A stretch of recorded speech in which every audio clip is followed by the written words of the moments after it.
सभी को राधे राधे। दर्शकों, आज फिर एक बार आपके सामने एक महिला की आप बीती रख रहे हैं।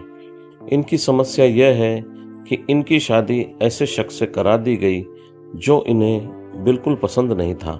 मना करने के बावजूद घर वाले नहीं माने और मजबूरी में इनको शादी करनी पड़ी। इन्हें उनके साथ रहने में काफ़ी समस्या आ रही है। तो चलिए एक नज़र डालते हैं इनके हालात पर और समझते हैं इनकी समस्या। वो कहती हैं, मैं 42 साल की नौकरी पेशा शादीशुदा महिला हूँ। मेरी शादी को 14 साल हो चुके हैं। मेरा 12 साल का बेटा है। मैं अपनी शादीशुदा जिंदगी में शुरू से परेशान हूँ क्योंकि मुझे लगता है कि यह मुझ पर थोपा गया है। जहाँ मेरी शादी हुई, जिससे मेरी शादी हुई, वो मेरे हिसाब से बिल्कुल वैसा नहीं था जैसा मैं चाहती थी। किसी भी नजरिए से पति से तालमेल नहीं बैठता था। मुझे इस बात का घमंड नहीं है कि मैं नौकरी करती हूँ, लेकिन शादी के 6 महीने के अंदर ही पति के व्यवहार को देखते हुए मुझे समझ आ गया था कि मैं पति को पसंद नहीं करती। मेरे साथ समस्या यह है कि मैं जैसी हूँ वैसे ही हूँ। मुझे दिखावे का व्यवहार करना बिल्कुल नहीं आता। मैंने पति से साफ कहा कि जिंदगी भर साथ रहना संभव नहीं है, तो पति ने मुझे जान देने की धमकी दी और समाज में इज्जत खराब होने का हवाला दिया। मुझे मजबूर होकर शादी को बेमन से स्वीकार करना पड़ा। मेरी वजह से कोई अपनी जान दे दे, यह मैं नहीं चाहती थी। मैं ऐसे स्वभाव की हूँ भी नहीं कि किसी की जान जाने की वजह बनूं। मैंने मायके और ससुराल की खुशियों को ध्यान में रखते हुए एडजस्टमेंट करने का फैसला लिया, लेकिन अब मैं पूरी तरह से ऊब चुकी हूँ। मानसिक और शारीरिक रूप से बीमार होती जा रही हूँ। ससुराल वालों ने मुझे बहुत परेशान किया, जिससे मुझे उनसे नफरत हो गई है। मायके वाले भी मुझे ज़्यादा दिन रहने नहीं देते।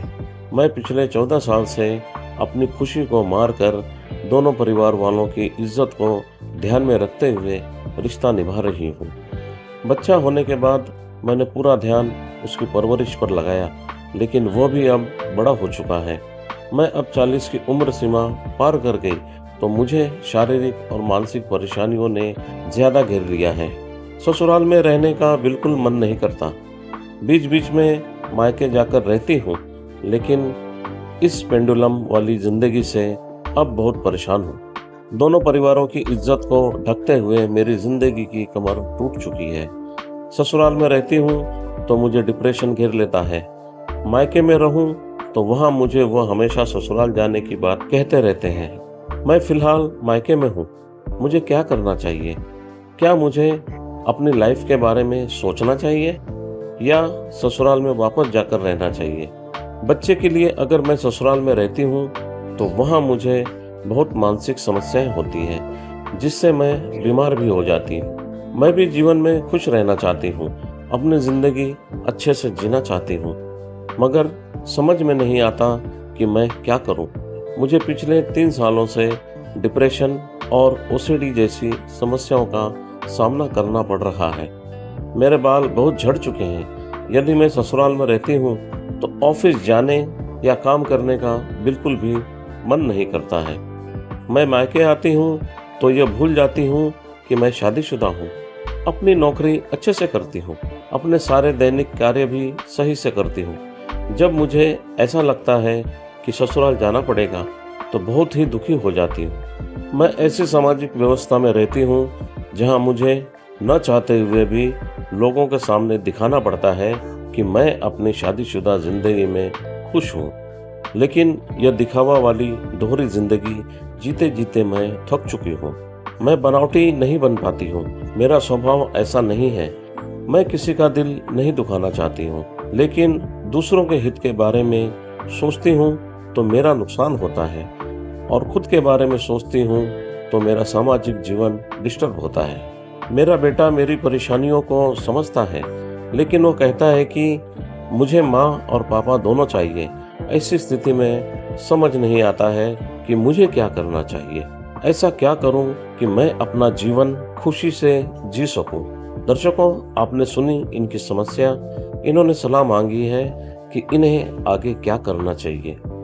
इसलिए हमारा आप सभी से निवेदन है कि आप अपने अनुभव के अनुसार इन्हें अपनी सलाह दीजिए, जो इन्हें अपने जीवन को सही रास्ते पर लाने में सहायक साबित हो। दर्शकों, आपको वीडियो कैसी लगी हमें कमेंट में बताएं और वीडियो के संदर्भ में अपने विचार व्यक्त करें। वीडियो अच्छी लगी हो तो वीडियो को लाइक और शेयर करें। हमारे चैनल से जुड़े रहने और ऐसी ही समस्याओं पर चर्चा करने के लिए चैनल को सब्सक्राइब करें। बेल आइकन जरूर प्रेस कर लें ताकि नई वीडियो की नोटिफिकेशन आपको मिलती रहे। दर्शकों, आज के लिए बस इतना ही। अब आज्ञा चाहते हैं। मिलते हैं फिर एक नई वीडियो में नई कहानी और नए मुद्दे के साथ। तब तक आप खुश रहें, स्वस्थ रहें और सुरक्षित रहें।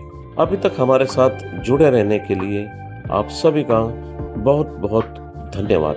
आपका दिन शुभ रहे। सभी को हमारी राधे राधे।